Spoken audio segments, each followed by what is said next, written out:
now we will broadcast for you the news in English on Radio Free Syria.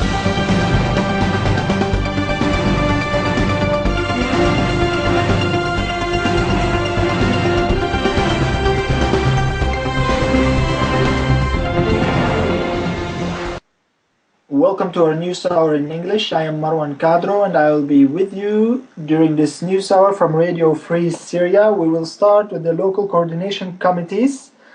The local coordination committees were able to document 144 marches, including 16 women, 13 children, and 2 marchers on the Tocha. 41 marches were reported in Damascus and its suburbs, 26 in Aleppo, 20 in Dar'a, 15 in Al-Raqqa, 17 in Idlib, 12 in Homs, 8 in Hama, 13 in Deir ez-Zor, and 2 marches in Al-Hasaka. The Free Syrian Army clashed with regime forces in 120 locations, during which they managed to take control over the Dab'a checkpoint in Homs suburbs and fight off the attempts made by regime forces to invade its besieged neighborhoods. In Damascus suburbs, the Free Syrian Army were able to liberate the military housing branch in Khan al-Sheikh and to target both of the regime checkpoints in Tishrin neighborhood and the air intelligence building in Harasta. However, the Free Syrian Army continued besieging the regime brigade 39 in Adra, as well as repelling regime invasion attempts on Daraya for the 124th consecutive day. In Aleppo, the Free Syrian Army could liberate Manara station near Aleppo International Airport, while in Deir ez-Zor, the locations of regime forces near Euphrates Hospital were also targeted. In addition, several regime military machineries and vehicles were reported destroyed in different Syrian cities. We will start with Damascus and its suburbs. Heavy bombardments on the city of Zamalka as several mortars have been dropped on Al-Husayniya refugee camp, which resulted in several civilians dead and others injured. Meanwhile, other mortars have been dropped on the village of Zabdin as the Assad forces that are located on the international highway start to shoot randomly at civilians there. Moreover, a massive explosion has been heard in Yarmouk refugee camp. The neighborhood of Hajar al-Aswad has been also under heavy bombardments. Moving to Al-Raqqa, renewed battles between fighters of Jabhat al-Nusra Front and the Assad forces at the entrance of the 17th Brigade, while the Free Syrian Army is trying to take over of the brigade. In Hama, the Assad forces have shelled the village of Karnas and Kafrin Buda by using warplanes. Moving to Homs, random arrestments have been committed by the Assad forces in the neighborhood of Karm al-Shami in this city. In Dar'a, heavy battles have been heard in Dar'a al-Balad between the Assad forces and the Free Syrian Army. Heavy battles have been also heard between the both armies around the village of Al-Nu'aymiyah. Meanwhile, the Assad forces have shelled the village of Ma'araba, which resulted in the death of a civilian. In Aleppo, heavy shelling on the neighborhoods of Al-Qatirji and Qast al-Masht, which resulted in several injuries. Moreover, several mortars have been dropped on Al-Rajdin neighborhood in this city. General news now, according to Reuters. A brigadier general and about 20 soldiers defected from the Syrian army in 2 separate incidents on Saturday, activists said, in another sign that the strength of President Bashar al-Assad's armed forces is diminishing. Brigadier General Mohammed Khalouf appeared dressed in a camouflage military uniform in a video on Al Arabiya news channel and said he had planned his escape with the opposition movement for some time.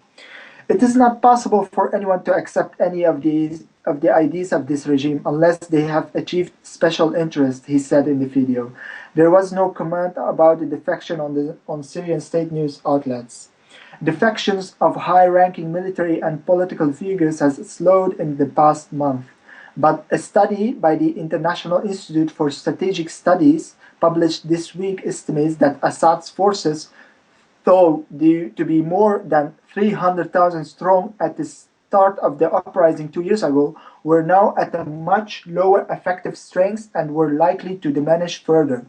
The IISS said that perhaps 50,000 of the Syrian army's elite troops could be dependent on a for loyalty, Most of them were likely to be from Assad's minority Alawite sect, which has dominated the country for more than 4 decades. Many deserters report that their units were held inside bases to prevent their escape.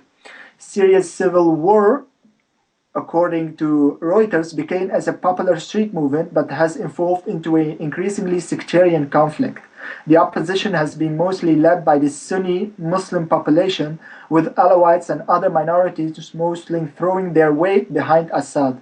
In central Syria, around 20 soldiers fled their posts for embattled rebel territory near the ancient desert city of Palmyra, according to the Syrian Observatory for Human Rights. The British-based group, which has a network of activists across Syria, said the soldiers fled to farmlands near the city, where there has been shelling and gun battles for 2 days. Fighting has now spread across most of the country, except for a stronghold on the Mediterranean coast, which is home to a large Alawite population. With increasing violence has come a rising use of cluster munitions. The Human Rights Watch reported Saturday saying it had identified at least 190 locations across Syria where the bombs had been used in the past 6 months. It said cluster bombs attacks were causing a mounting civilian death toll in a conflict that has already killed more than 70,000 people. Syria is expanding its relentless use of cluster munitions, a banned weapon, and civilians are paying the price with their life and limbs, said Steve Goes of Human Rights Watch. The initial toll is only the beginning because cluster munitions often leave unexploded bomblets that kill and maim long afterward. This was it for today. Thank you very much for listening. I am Marwan Kado, along with me, Executive Manager Islam. Please follow us on freesyriaradio.webs.com. You can also reach us through Skype on Syrian Free 42. See you tomorrow. Bye-bye.